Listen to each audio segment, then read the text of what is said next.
Welcome back to Srilatha blogs. ఈరోజు నేను చేయబోయే వీడియో వచ్చేసి చికెన్ పచ్చడి. అది ఎలాగో ఈరోజు మన ఛానల్లో చూసేద్దాము. దానికంటే ముందుగా నా ఛానల్ని సబ్స్క్రైబ్ చేసుకోండి. ఓకే ఫ్రెండ్స్, ఆలస్యం ఎందుకు, వీడియోలోకి వెళ్ళిపోదాము. నేను 1/2 kg చికెన్ తీసుకున్నాను. బోన్స్తో అయినా పర్లేదు, వితౌట్ బోన్స్ అయినా పర్లేదు. చూడండి, ఇట్లా నీట్గా క్లీన్ చేసి పెట్టుకోవాలి. చట్నీకి కావాల్సిన మసాలాలు ముందుగా మనం స్టవ్ ఆన్ చేసుకుందాం. ఒక ప్యాన్ పెట్టుకుందాము.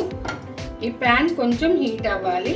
ధనియాలు 2 స్పూన్స్, జీలకర్ర 2 స్పూన్స్, మిరియాలు, లవంగాలు, చెక్క, అనాస పువ్వు 1, అలాగే 2 బిర్యానీ ఆకులు. ఇప్పుడు ఇవి మనం కొంచెం దోరగా ఫ్రై చేసుకోవాలి. చూడండి, మంచిగా ఫ్రై అయింది కదా. ఇప్పుడు మనం చిన్న మిక్సీ జార్లోకి తీసుకుందాము.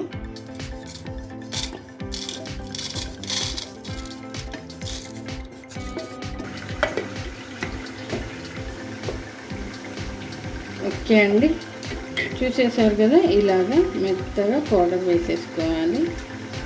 స్టవ్ ఆన్ చేసుకొని కడాయి పెట్టుకొని ఆయిల్ హీట్ చేసుకుందాము.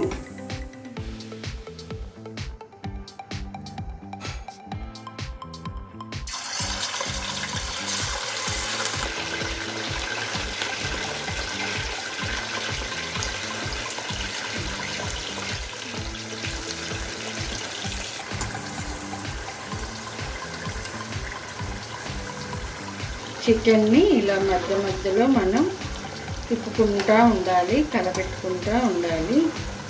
చూడండి, చికెన్ కొంచెం కలర్ చేంజ్ అయింది కదా, ఇంకా బాగా ఫ్రై చేసుకోవాలి. ఓకే అండి, చూసారు కదా, ఇట్లా ఫ్రై అవ్వాలి. చికెన్ ఇలా కలర్ వచ్చేయాలి. కొంచెం ఎక్స్ట్రా ఆయిల్ తీసేసుకుందాము మనం. ఓకే అండి, ఇంత ఆయిల్ ఉంటే సరిపోతుంది. ఇప్పుడు ఈ చికెన్ అంతా మనం సైడ్ కనేసుకుందాము. ఎందుకంటే ఇప్పుడు మనం మసాలాలు వేసుకుందాము. 3 స్పూన్స్ అంతా ఫ్రెష్ అల్లం వెల్లుల్లి పేస్ట్ వేసుకున్నాము. ఇప్పుడు మనం ఆయిల్లో ఇలా ఫ్రై చేసుకుందాము, కలుపుకున్నాము. ఎందుకంటే ఈ అల్లం వెల్లుల్లి పేస్ట్ పచ్చి వాసన పోయేంత వరకు ఇలా కొద్దిగా ఫ్రై చేసుకోవాలి.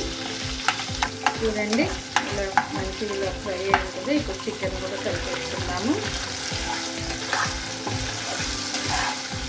ఓకే, ఇలా బాగా మిక్స్ చేసుకున్నాం కదా. హోల్ గరం మసాలాలు మనం పౌడర్ చేసుకున్నాం కదా. ఇప్పుడు ఇది 2 స్పూన్స్ అంతా వేసుకున్నాము. చికెన్ మసాలా 1 స్పూన్, పసుపు కొంచెము చిటికెడంతా, సాల్ట్ టేస్ట్కి సరిపడా, కారము టేస్ట్కి సరిపడంత. చికెన్ పచ్చడి కదా, కొంచెం కారం ఎక్కువగా ఉంటేనే టేస్ట్ చాలా బాగుంటుందండి. అందుకని నేను కొంచెం ఎక్కువే వేసుకున్నాను. ఇప్పుడు బాగా ఇలా మిక్స్ చేసుకున్నాము. స్మెల్ మాత్రం అదిరిపోతుందండి, గుమగుమలు ఆడిపోతుంది పచ్చడి. చూసారు కదా, ఇలా మంచి ఫ్రై అయింది. ఇక స్టవ్ ఆఫ్ చేసేసుకుందాము. ఓకే అండి, ఇది పూర్తిగా చల్లారాలి, పక్కన పెట్టేసుకుందాం.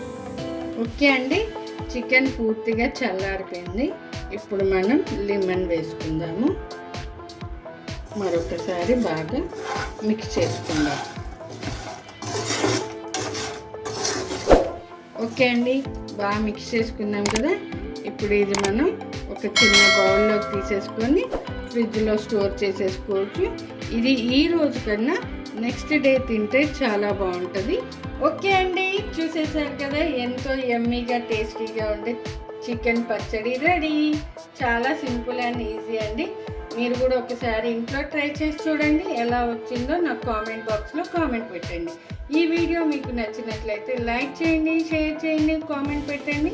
నా ఛానల్ని తప్పకుండా సబ్స్క్రైబ్ చేసుకోండి. Thanks for watching.